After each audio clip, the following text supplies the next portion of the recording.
Hey, um, this is my first vlog. Um, my name is Alice, and I have voices in my head.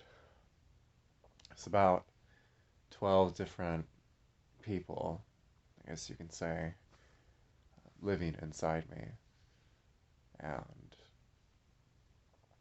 I kind of keep them behind a wall in my head, like under control, and depending on what happens, like in my life, or like how conscious I want to be of it, like how much attention I want to give them, um, they'll like come out and play that sort of thing. It's it's really easy for me to like sink myself into the quagmire of psychological terms for everything and try to reduce my experiences down to a diagnosis. But then if I think about the trail that all these lines of query would lead to, it would just be trying to make me happy and a functional citizen when I do I do this already. And I wake up every day and I make breakfast and I make my lunch and I go to work and I come home and I pay bills. Like I still have a fairly like normal experience. Like I basically give America all it can ask of me. Okay, you can ask the IRS. Um, but having voices everywhere, it's really hard for me to understand like how other people's brains work.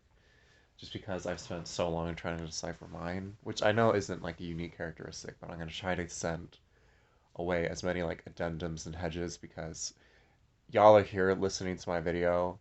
It's already kind of assured. You know that I'm coming from a specific space, specific context. So I'm gonna try to avoid doing like, well, not all experiences, but not all people. Like this is just completely subjective. Like for me, like this is an Alice experience. So the voices are like thoughts, like conversations in my head that don't come from me. Like I ask my friends what it's like to like think. Like how do you think? And it's like you make a conscious effort towards like describing something in your brain through like the internalization of a sense. Like you can imagine like what something smells like based on past experiences or based on just like purely on speculation.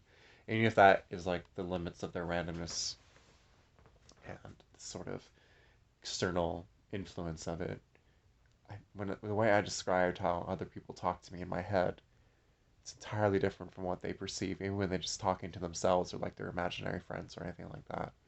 Like archetypal figures, or you think of like a movie character like talking and hang out with you. This is like if I open my mind wide enough to it, I can. It's like different frequencies. Like I can either get a string of just constant random numbers, like 493741375. Like I could just. It's like it's so fast. It's like a stock ticker. Like you can hear me. I start like scrambling over my words, but then I can just close that door and come right back to like rational thought and like right back to my conversation. And I definitely get sidetracked as I'm doing now, but the way conversation works, it's like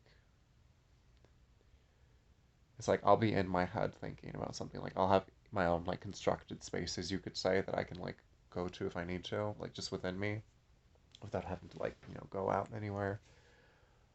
Um, within like even there, people just talk to me like entirely different people from me. Like they're all speaking in English, like a language I can understand. I guess that's a more accurate way of saying it.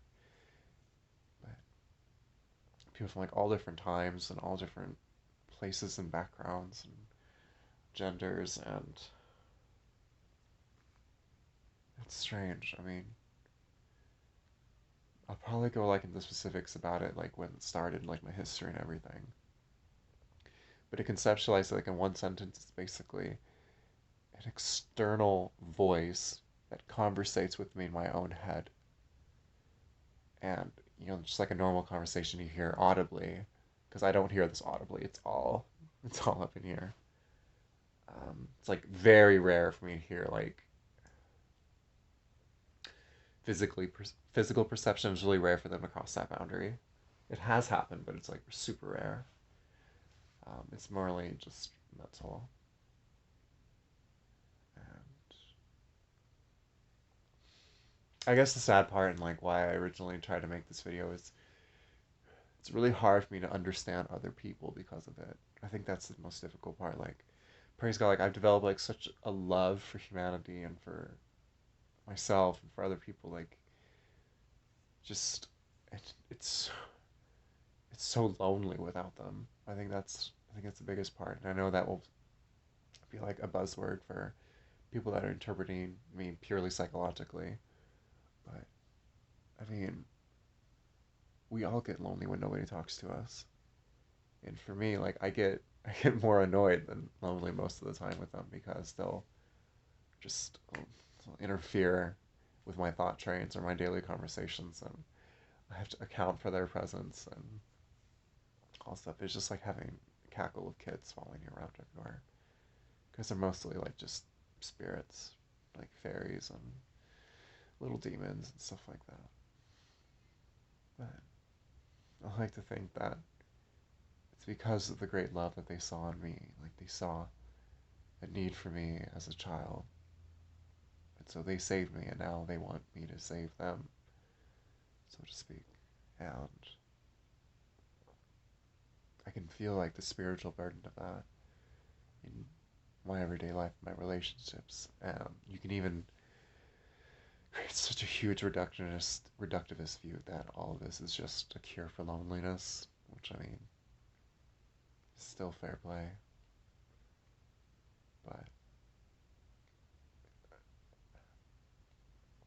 I feel like there's something I need to be the hero for. Like, there's no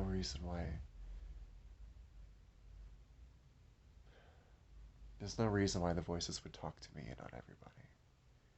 Like obviously there's people with much greater spiritual connections than me and much more voice quantity and ability to use it. I mean, praise God, I'm getting better.